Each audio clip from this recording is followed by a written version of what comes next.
बघा ना, औरंगजेब कुणी साधा नाही बरं.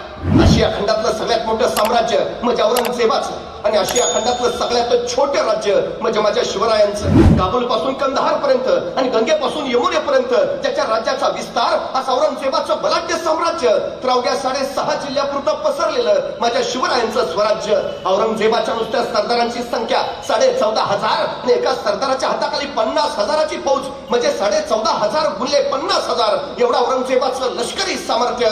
तर माझ्या महाराजांचं सगळं सैन्य गोळा केलं तर भरेल कसं बसा अवघं 35,000. औरंगजेबाचा एका वर्षाचा वार्षिक महसूल त्या काळात 350 कोटी रुपये आणि माझ्या स्वराज्याचा वार्षिक महसूल कसा बसा 1 कोटी रुपये. म्हणजे औरंगजेब मनबर आहे आणि स्वराज्य कणबर आहे. मग हा मनबर औरंगजेब हे कणबर स्वराज्य चिरडायला का टाकलाय? हयातीची 36 वर्ष घालवली त्यांनी. 36 वर्ष त्याला स्वराज्य उद्ध्वस्त करायचंय, स्वराज्य नेस्तनाबूत करायचंय, स्वराज्य संपवायचंय. आणि स्वराज्यच का? स्वराज्यच का? तिकडे इराणचा शाहबाज तसाच आहे, अफगाणिस्तान तसंच आहे, आदिलशाही तशीच आहे, निजामशाही तशीच आहे, कुतुबशाही तशीच आहे. ते घे ना, इराण घे, अफगाणिस्तान घे, आदिलशाही घे, निजामशाही घे, कुतुबशाही घे. स्वराज्यच का? औरंगजेबाने याचं उत्तर त्याच्या मृत्यूपत्रात लिहिलंय. औरंगजेब लिहितो, इराणचं राज्य शाहबाजचं आहे, अफगाणिस्तानचं राज्य दुर्राणीचं आहे, नगरचं राज्य निजामशहाचं आहे, विजापूरचं राज्य आदिलशहाचं आहे, गोवळकोंड्याचं राज्य कुतुबशहाचं आहे. पण महाराष्ट्रातलं स्वराज्य हे कुणा राजा, सुलतान, सम्राट वा बादशहाचं राज्य नाही, तर ते इथल्या रयतेचं राज्य आहे. आणि जिथं रयतेचं राज्य असतं माणसं मरायला आणि मारायला कधी मागं पुढे बघत नाही. आणि सगळ्यात मोठा धोका येतो हाय. औरंगजेबानं स्वराज्याच्या यशस्वीतेचंच गणित मांडलं. हे रयतेचं राज्य आहे आणि जिथं रयतेचं राज्य असतं तिथं माणसं मरायला आणि मारायला कधी मागं पुढे बघत नाहीत. आणि सगळ्यात मोठा धोका येतो तो. आणि खरं आहे हो त्याचं. त्या बुंदेलखंडाचा छत्रसाल बुंदेल आलाय महाराजांकडे. तो महाराजांना म्हणाला, महाराज आपण जसं महाराष्ट्रात स्वराज्य उभा केलं तसं आता आपण माझ्या बुंदेलखंडात यावं आणि मलाही राज्य उभा करून द्यावं. महाराज म्हटले, पहिला चालता हो, मी तुझ्याकडे यावं, तुला राज्य उभा करून द्यावं, मग तू राज्य करणार. अरे माझ्याकडे बोलाल, त्या मातीत उगवलेल्या माणसांच्या बळावर राज्य मी उभा केलं. जे मी इथं केलं ना ते तू तिथं जाऊन कर. हा छत्रसाल बुंदेला महाराजांकडनं प्रेरणा घेऊन गेला आणि त्यांनी बुंदेलखंड स्वतंत्र केला. औरंगजेबाची भीती अनाठाई नाही, हे खरंच आहे. हा स्वराज्याचा प्रयोग जर सगळीकडे पसरला तर दिल्लीचा तख्तही बचावणार नाही. खरंच आहे. अहो तेही जाऊ द्या. व्हिएतनाम नावाचं छोटस राष्ट्र आहे. राष्ट्र म्हणतो मी, मुंबई जिल्हा एवढंही नाही पण राष्ट्र आहे. गेली 36 वर्ष झाली अमेरिकेसारख्या बलाढ्य सल्तनतला झुंजावत आहे. 36 वर्ष झाली बलाढ्य अमेरिका या एवढ्याशा व्हिएतनामला अजून पराभूत नाही करू शकली. कारण काय माहितीये? कारण या व्हिएतनामच्या चौकामध्ये शिवाजी महाराजांचा पुतळा आहे. व्हिएतनाम मध्ये त्या व्हिएतनामचा स्वातंत्र्य सेनानी हो ची मिन्न नाव त्याची समाधी आहे व्हिएतनाम मध्ये.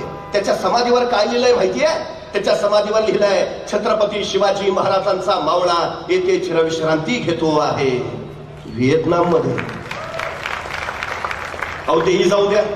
अमेरिकेच्या बोस्टन विद्यापीठामध्ये MBAच्या पोरांना 100 मार्काचा पेपर आहे.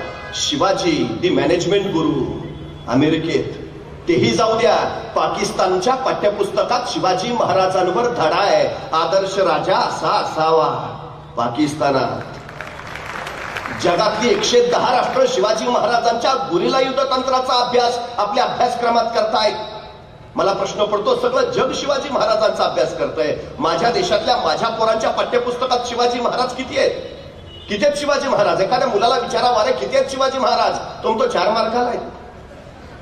एक 4थीचं पुस्तक काढलंय आम्ही, राजा शिव छत्रपती.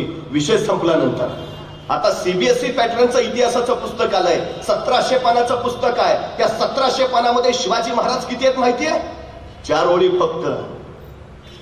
संभाजींचं तर सोडूनच द्या. ज्ञानोबा तुकोबा तर बाजूलाच ठेवा. कुठला इतिहास शिकणार आहे तुझ्याची पोरं आमची? अहो तेही जाऊ द्या. आमची पोरं MPSC UPSC ला बसतात, तहसीलदार, मामलेदार, जिल्हाधिकारी होतात. मी त्यांचा इतिहास विषयाचा अभ्यासक्रम बघितला. काय त्यांचा अभ्यासक्रम? फ्रेंच राज्यक्रांती, रशियाचा साम्यवाद, इंग्लंडचे चहाचे मळे, आमचे उसाचे मळे जळाले त्याचं बघा ना. त्या इंग्लंडच्या चहाच्या मळ्याचं आम्हाला काय करायचं आहे?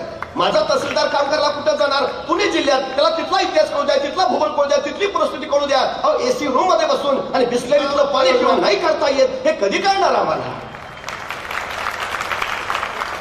350 वर्षापूर्वी माझ्या राजानं रायगडावर 11,000 फूट उंचीवर गंगासागर नावाचं तळ खोदलं. 1972च्या दुष्काळात महाराष्ट्रातल्या सगळ्या विहिरी कोरड्या पडल्या, पण रायगडावर 11,000 फूट उंचीवर गंगासागर तळ्यात मात्र तुडुंब पाणी आहे. 72च्या दुष्काळात लोकांनी रायगडावरून पाणी खाली आणलं. ती शिवाजी महाराजांची शिवकालीन पाणी योजना जर आम्ही 6वीच्या पोरांच्या पाठ्यपुस्तकातच छापली तर पोराला 6वीतच कळेल पाणी कसं मुरवावं, पाणी कसं जिरवावं, पाणी कसं साठवावं, पाणी कसं वाचवावं, पाणी कसं वाढवावं हे कळू द्या ना त्याला. महाराजांच्या काळात माईकचा शोध लागला नव्हता, हे ध्वनी क्षेपणाचं तंत्र विकसित झालं नव्हतं. पण जा रायगडावर एखाद्याने सिंहासनाजवळ उभा राहा, दुसऱ्याने नगारखान्याखाली या, नगारखान्याखाली कितीही हळू आवाजात बोला, सिंहासनावर ते स्पष्ट ऐकू येतं. आजही परवा राजगडाच्या राजमाचीचं बांधकाम चालू होतं. 350 वर्षापूर्वी शिवाजी महाराजांनी बांधलेले अँटी चेंबर सापडलंय. अँटी चेंबर ही संकल्पना आताची, महाराजांनी त्यावेळी अस्तित्वात आणली. कधी रायगडावर गेला तर तख्ताच्या मागच्या बाजूलाच अंडरग्राऊंड अँटी चेंबर आहे, बघून या कधीतरी. कुठलं लाकूड जाळ्यावर काळा दूर होतो, कुठलं लाकूड जाळ्यावर पांढरा दूर, कुठलं लाकूड जाळ्यावर निळ्या ज्वाळा, कुठलं लाकूड जाळ्यावर लाल ज्वाळा, याच्यात संकेत ठरायचे महाराजांचे. आमचा तानाजी कोंडाणा घ्यायला गेला, कोंडाणा जिंकला, मग मावळ्याने कोंडाण्यावरची गवताची गंज पेटवली. त्या गवताच्या गंजीचा पांढरा धूर आसमानात भिडला आणि कोंडाण्यावरचा तो पांढरा धूर राजाने राजगडावरून बघितला आणि राजे कडाडले, गड फते. म्हणजे पांढरा धूर हा संकेत आहे विजय मिळाल्याचा.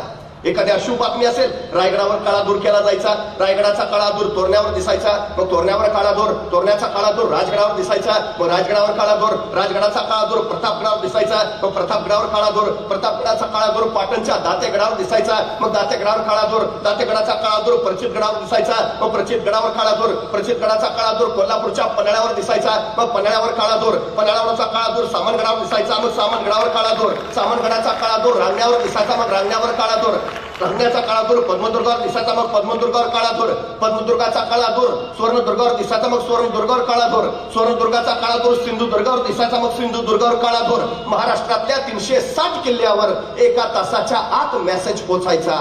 काय झालंय?